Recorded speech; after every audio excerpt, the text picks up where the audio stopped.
Welcome back, my friends, to the Derate to Hate podcast. This is Wilk from wilksworld.com, and this is episode 6 of Derate to Hate podcast. And today we are going to talk about yelling and how once you've reached the point of yelling, you've pretty much lost your argument. And when two people have reached that point of yelling, when you're yelling at each other, it's best for one of those people to walk away. So, before I get started, I do want to just mention real quick, if you didn't catch our special edition this week about freedom shaming, please step back, take a look at that, or take a listen to that special edition of episode Freedom Shaming, or you can check it out on the YouTube channel. Just search for Wilk's World or hashtag Freedom Shaming. So let's talk a little bit about yelling, and I got a little bit different perspective on it. I mean, you can look up a lot of stuff about yelling and how yelling relates to parenting and how yelling relates to relationships. And, they talk a lot about the effects that the yelling has on the other person, and those things are all valid, very, very much valid. I mean, it does not do good things to the person you're yelling at. But I like to look at things from the perspective on how it affects me and what's going on with me. And when I've allowed myself to get to the point where I am now yelling to try and get my point across, I have lost control of my emotions. And a lot of what I talk about in the Derate the Hate podcast, and a lot of it has to do with being able to control myself and being able to control who I am and what I can do, because ultimately everything that I do depends on how I present myself and who I am as a person.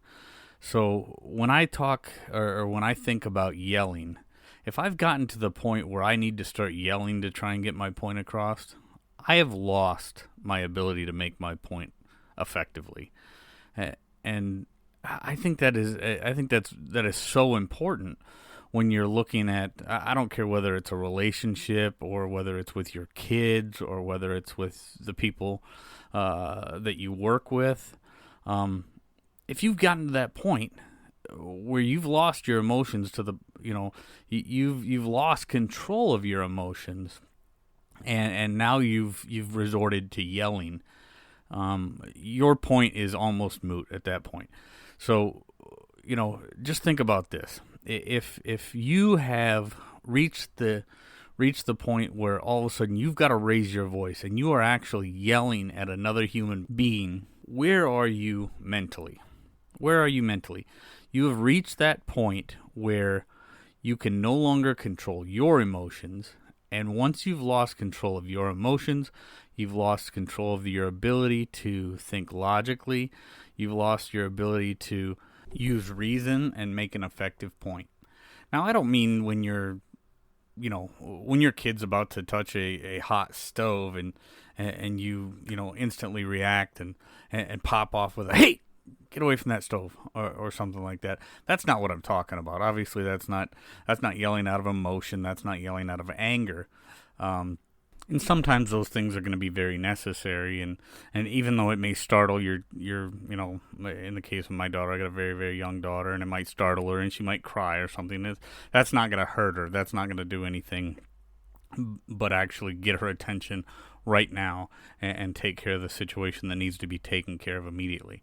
But what I'm talking about is that whole you've gotten to the pinnacle of your emotional mountain, and now you're spilling over onto the other side, and you have gotten to the point where now you're just yelling and you're screaming, and things are going to be said that should not be said, and things, once things are said, that's like you can't put the genie back in the bottle. Once things are said out of emotion that is said without good logic and reason, you're doing real damage. And like I said, I don't care whether that's in a relationship. I don't care whether that's with your kids or whether it's with somebody that you work with or somebody that works for you. A great example, and right now we are faced with some serious issues as a people here in this country, and during this lockdown, many news outlets are reporting record numbers of domestic violence situations and people during the lockdown and the stay-at-home orders that are in place in a lot of places. You have family members that are probably spending more time with each other than they've spent with each other in a very long time. And people are just generally going to get under each other's skin after a while, not only because they're not used to spending that much time with each other, but they are very frustrated with everything that's going on. And so you have people that are at their wits' end, and a lot of things are reaching that pinnacle, reaching the mountaintop where it starts to spill over, and people are yelling and saying things that they shouldn't really say. And I will tell you one thing that I am very, very glad for, and I thank God and everything holy that I'm not in a relationship like I was in my past life. Right now, I've got an absolutely incredible wife, and our relationship is just everything that I ever dreamed it possibly could be. And we don't have that, and we don't encounter that. But I know there are so many people out there that do. And when that stuff starts to spill over, and one of those people starts yelling, there is nothing more important, I don't think, and nothing more pertinent at that moment than for one of those people to leave. And I don't mean leave forever. I don't mean, go outside, go for a walk, just go off and simmer down in another room, whatever you've got to do. But once you have reached that point of yelling, nothing more positive is going to get accomplished. Nothing better is going to happen out of that situation until cooler heads prevail. Because like I said, things are going to be said that shouldn't be said. Once they're said, you can't put that genie back in the bottle. It's just things need to cool down. And once that yelling starts, you've got no choice but to back off.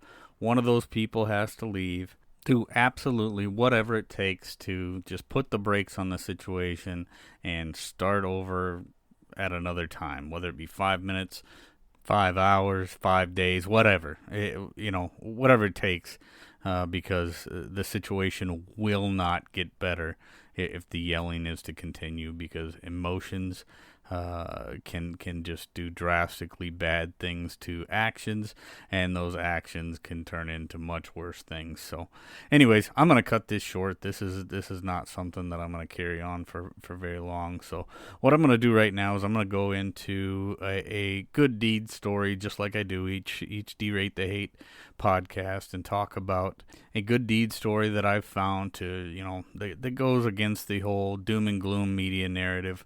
And we today are going to talk about a family up in Oregon that did a great deed this past Memorial Day.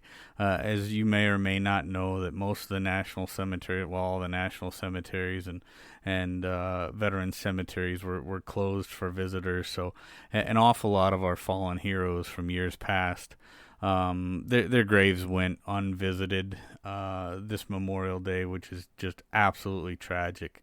And this family in Oregon, Chris Stewart and his 4 daughters from Happy Valley, Oregon, along with a number of donors and some veterans, got together, and they went to Willamette National Cemetery and placed flags on I think it was upwards of around 3,000 graves of our fallen heroes for Memorial Day. And Chris Stewart's oldest daughter is going to be shipping off to the Air Force here shortly, and I got to tell you, when I see a family that does that as a veteran, I just it absolutely warms me to the core. And the donors that they had, and the additional volunteers that they had. But yeah, they went out before this Memorial Day and placed flags on 3,000 graves of our best and our brightest that sacrificed their lives for the United States of America, and that is just a phenomenal feat, and it's a beautiful thing. So very much hats off to the Stewart family, Chris Stewart and his 4 children, and the donors and the veterans that helped him out up there at the Willamette National Cemetery. So great job, guys. And Very much appreciate that.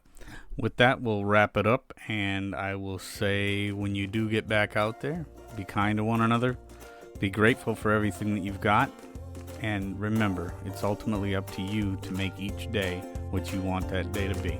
So from all of us at Wilkes World, until next time, thank you very much.